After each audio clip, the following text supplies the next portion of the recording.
వడలా నిన్ను గోలగోలు చేస్తుంటే బావని నీకు గుర్తుకు రాలేదా? తల్లిదండ్రులు మేమే గుర్తుకు రాలేదు. గొట్టంగా నువ్వెంతరా? రాణి, ఇదంతా కల్లో జరిగిందని నువ్వనుకుంటున్నావు. పొద్దుట వాడు నీ గదిలో నుంచి బయటకు వచ్చాడు. అసలేం జరిగిందో ఒక్కసారి గుర్తుకు తెచ్చుకోమ్మా. రాజేశ్వరి, వాడు 5 కోరికల్లో పెళ్లి కోరిక తీర్చక తప్పదనుకుంటాను. మంత్రి రాజేశ్వరి దేవి, మంత్రి రాజేశ్వరి దేవి నిరాహార దీక్ష చేస్తున్న నాయకురాలు, నిరాహార దీక్ష చేస్తున్న నాయకురాలు రాజేశ్వరి దేవి, మంత్రి రాజేశ్వరి దేవి, మంత్రి రాజేశ్వరి దేవి నిరాహార దీక్ష చేస్తున్న నాయకురాలు, నిరాహార దీక్ష చేస్తున్న నాయకురాలు రాజేశ్వరి దేవి, మంత్రి రాజేశ్వరి దేవి, రాజేశ్వరి దేవి, రాజేశ్వరి దేవి, మంత్రి రాజేశ్వరి దేవి. అన్నయ్య, ఏమిటి వీడెత్తుగడా? టైం చూసి కొడుతున్నాడు. ఆడవాళ్ళను కూడా బాగా రెచ్చగొట్టి తీసుకొచ్చినట్టున్నాడమ్మా. అమ్మా రాజేశ్వరి దేవి, బొబ్బిలి ప్రాజెక్టు సాధించే వరకు ఒక్క పూటే భోజనం చేస్తానని 20 ఏళ్ల క్రితం చెప్పి దాని సంగతే నువ్వు మర్చిపోయావని ఎద్దేవా చేసే వాళ్ళందరికీ కూడా బుద్ధి చెప్పేలా నువ్వు ఈ నిర్ణయం తీసుకోవడం చాలా సంతోషంగా ఉందమ్మా. ఆ ఒక్క పూట కూడా మానేసి చచ్చిన ప్రాజెక్టు సాధించి పెట్టమ్మా. రామ్మా, మన మహిళా లోకం పరువు నిలబెట్టు. దిగిరా. ఆడవాళ్ళు తిరగబడితే రాజ్యాలే తలకిందులైనాయి. నా మాట విని ముందు కిందకి దిగు రాజేశ్వరి. అలా కోపంగా దొడుకు, నీ మంచి కోసమే చెప్తున్నాను. రా అదమ్మా. పొట్టి శ్రీరాములు వారసురాలు రాజేశ్వరి దేవి, పొట్టి శ్రీరాములు వారసురాలు రాజేశ్వరి దేవి, పొట్టి శ్రీరాములు వారసురాలు రాజేశ్వరి దేవి, రాజేశ్వరి దేవి, రాజేశ్వరి దేవి, రాజేశ్వరి దేవి. ఇప్పుడు నిరాహార దీక్ష మొదలు పెట్టకపోతే పొట్టి శ్రీరాములు అన్న వాళ్లే గట్టి రాళ్ళు పెట్టి కొడతారు. వీడిది మ్యూజియంలో పెట్టాల్సిన బుర్రమ్మా. నిన్ను బాగా ఇరికించాడు. నువ్వు ఉండవయ్యా. పదండమ్మ శిబిరం దగ్గరికి.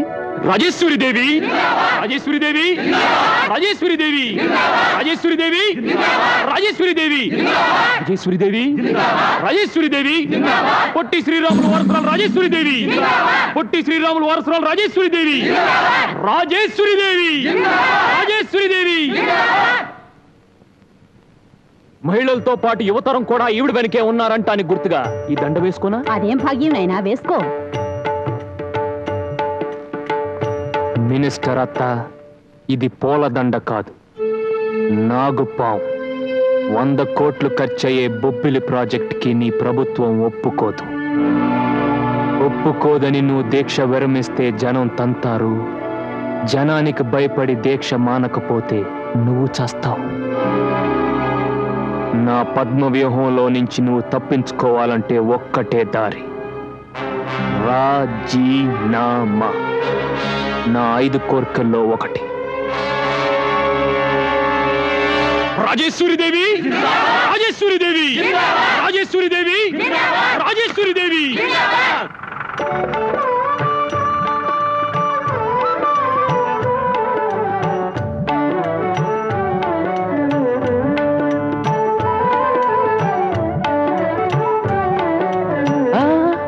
అక్కడ కాదు, ఇక్కడ పదండి.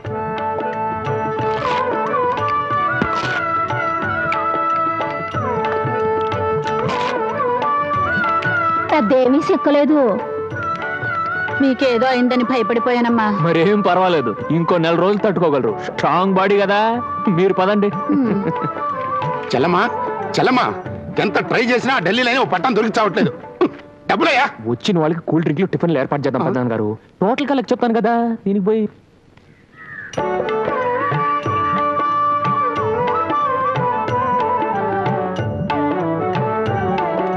చాలు బాబు, చాలా తినండి అమ్మా, బాగా తినండి, బాగా తినండి. బాబాయ్ హోటల్ ఇడ్లీయా? పచ్చడి బాగుంది. అయితే ఇంకో 2 లాగించండి. అబ్బా, కారపొడి ఇంకా అద్భుతంగా ఉంది.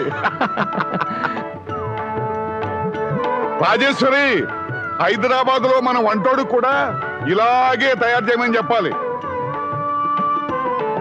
ప్రశ్నలతో మా నాయకురాలను విసిగించకండి. అసలే ఆహారం లేదు. మీరేం కంగారు పడక్కర్లేదు. ఒకవేళ ఆవిడ కృంగి కృషించి నశిస్తే ఆవిడ శిలా విగ్రహం బొబ్బిలి ప్రాజెక్టు పక్కనే యువతరం చేత నేను కట్టిస్తా.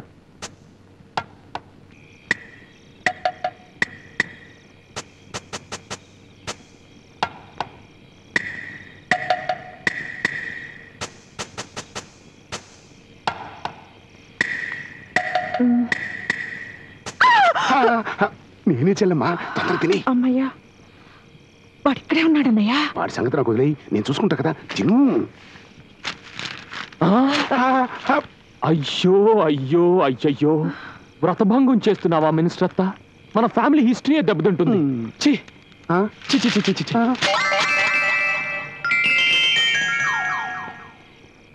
మన పార్టీ మొత్తానికి ఒక్కతే ఆడకూతురు కదా అని మంత్రిని చేస్తే మాట మాత్రం చెప్పకుండా ఇలా హంగర్ స్ట్రైక్ చేసి ప్రభుత్వాన్ని వెన్నుపోటు పడుస్తుందా? ముఖ్యమంత్రి గారు అవ్వాలనుకుంటుందా? మన మంత్రి మనతో చెప్పకుండా గిట్లా హర్తాలు చేస్తుందంటే అస్సలు డిసిప్లిన్ లేదన్నట్టు. కానీ ఏం చేస్తాం, మన పార్టీ ఇజ్జత్ నిలబడాలంటే ఈ ప్రాజెక్టు మంజూరు చేయక తప్పదు. ఎట్లా చేస్తారు బజరప్ప గారు? 100 కోట్లు ఎక్కడి నుంచి తెమ్మంటారు? అసలే ఖజానా ఖాళీ. మాటకు ముందు ఖజానా ఖాళీ అని అనుకుండ్రి, అప్పిచ్చడోడు ఇయ్యడు.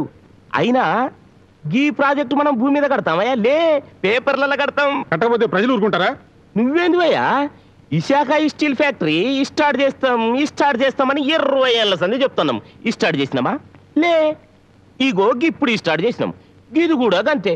గప్పటి దనక మనం ఉంటే చూద్దాం గానీ ముందైతే ఇది మంజూరు చేయి. అదేంట్రా, అదప్పుడు సరిగ్గా సర్దా. రాచనమ్మ కూర్చో. ఎవడయ్యా ఈ దిండు పరుపులే మంది? మినిస్టర్ గారు పరువు తీయాలనుకుంటున్నారా? ఆవిడ ఆకలితో పోరాడకుండా హాయిగా విశ్రాంతి తీసుకుంటుందని జనం అందరూ అనుకోవాలన్నా మీ ఉద్దేశం? ఈ ఎదవాడి నీదేనా? వద్దు, తీసేసేయి.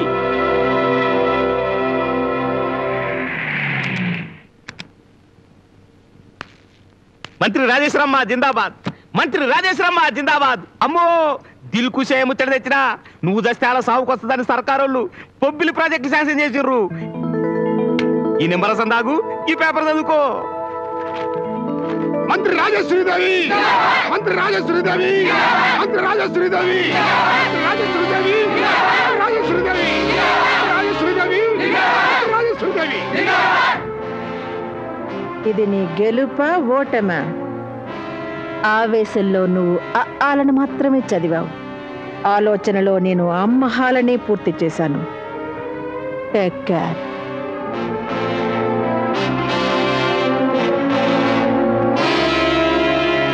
అల్లుడు, ఇలా దెబ్బతినిపోయావేమిటి? అయ్యో అయ్యో అయ్యయ్యో, ఇప్పుడు అత్తకు మొలిచింది ఒట్టి రొయ్యి మీసాలే మామయ్య. నువ్వు నాతో చేయగలుపు, ఊపేస్తా. ఇదిగో చేయగలుగుతున్నాను, కానీ పేపర్లో మాత్రం నా ఫోటో పెద్ద సైజులో పడాలి. పేపర్లో ఏమిటి మామయ్య, టీవీలో. మీరెన్నైనా చెప్పుండ్రి, ఇది మన గెలుపు అయితే కానే కాదు, బిల్కుల్ ఓటమన్నట్టు. నన్ను కోపగించుడు కాదు, రేపు ముఖ్యమంత్రికి అడిగిండనుకో, మనమేం చెప్పాలి? గది సొంచాయించుండ్రి. అమ్మగారు, అయ్యగారి బొమ్మ టీవీలో అవుతుందండి.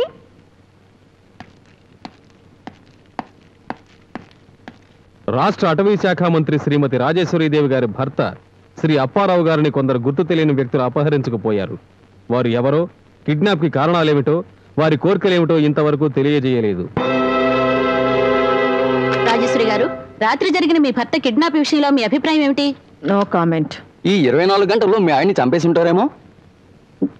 No comments please. అదేమిటండి, మీ ఆయన పోయారేమో అంటున్నా నో కామెంట్స్ అంటారేమిటి? అంటే నేను నోరు విప్పితే నా కుటుంబానికి, నా రాష్ట్రానికి తీరని నష్టం జరుగుతుంది. No comments please. రాజేశ్వరి, మిమ్మల్ని కొట్టారా, హింసించారా? డిమాండ్స్ ఏమిటి? అసలు ఎందుకు ఎత్తుపోయారు? మీ పత్రికల్లో ఫ్రంట్ పేజీలో నా ఫోటో వేస్తేనే సమాధానం చెప్తాను. మీరేం మాట్లాడకండి. మీరేం మాట్లాడినా ఈ పత్రికల వాళ్ళు ఇష్టం వచ్చినట్టు రాసి పారేస్తారు. లోపలికి పదండి. మంత్రి గారు, చెప్పింది మీకు కదా. మొగుడిని మాట్లాడినేమని మంత్రి రాజేశ్వరుని హెడ్డింగ్ పెడతాం. ఇప్పుడు చెప్పండి. బావా, నక్సలైట్లేనా? అదేనయ్యా మనరా. అరవకయ్యో, బయట విలేకరులు. అసలు స్పీకర్గా చెప్పయా, అసలు వినపట్లేదు. నువ్వే అరవద్దు. నెమ్మదిగా చెప్పంటే అసలు వినపడి కూడా చెప్పనా? అయితే చెప్తా విను. ఆ రాజాగాడు నన్ను ఎత్తుపోయాడు, నేను తెలివిగా తప్పించుకొచ్చేసాను. మీరొచ్చేసరిగా ఇక వాడి సంగతి నేను చూస్తాను. ఏం చూస్తావు? నాతో పాటు ఎత్తుకుపోయిన మన అమృతరావు గారు ఇంకా వాడికి బందీగానే ఉన్నాడు. అమ్మో, నా కొడుకు అరవకయ్య పక్కన విలేకరులు ఉన్నారు. నిజంగానే నా కొడుకుని వాడు ఎత్తుకుపోయాడంటారా? అవును, రేపు వాళ్ళమ్మను బొబ్బిలి గ్రామానికి తీసుకొస్తాడట. ఊరు ప్రజలందరి ముందు ఆవిడ పతిత కాదు అని నువ్వు ఒప్పుకోవాలట. ఒప్పుకోకపోతే వాడి దగ్గర కడప బాంబులు ఉన్నాయి. ఆయన కొడుకు నెత్తి మీద ఒకటి పడేశాడనుకో, కాకినాడలో కాళ్ళు, చీరాల్లో చేతులు, మండపేటలో మొండి వెళ్ళి పడతాయి. అందుకని ఆవిడ పతిత కాదు అని నువ్వు చెప్పడం అన్ని విధాలా మంచిది. చచ్చినా చెప్పను. అయితే నీ కొడుకు చచ్చినట్టేనయ్యా. అమ్మా రాజేశ్వరి, డబ్బు పోతే ఎవరికైనా కాంట్రాక్ట్ ఇప్పించి సంపాదించుకోవచ్చు, పదవి పోతే ఓట్లు కొని సంపాదించుకోవచ్చు. బిడ్డని పోగొట్టుకుంటే ఎలాగమ్మా? పైగా ఇది కనే వయసు కూడా కాదు. అమ్మా కమిట్ అయ్యానని చెప్పమ్మా, లేకపోతే గుండెకి చచ్చిపోతాను.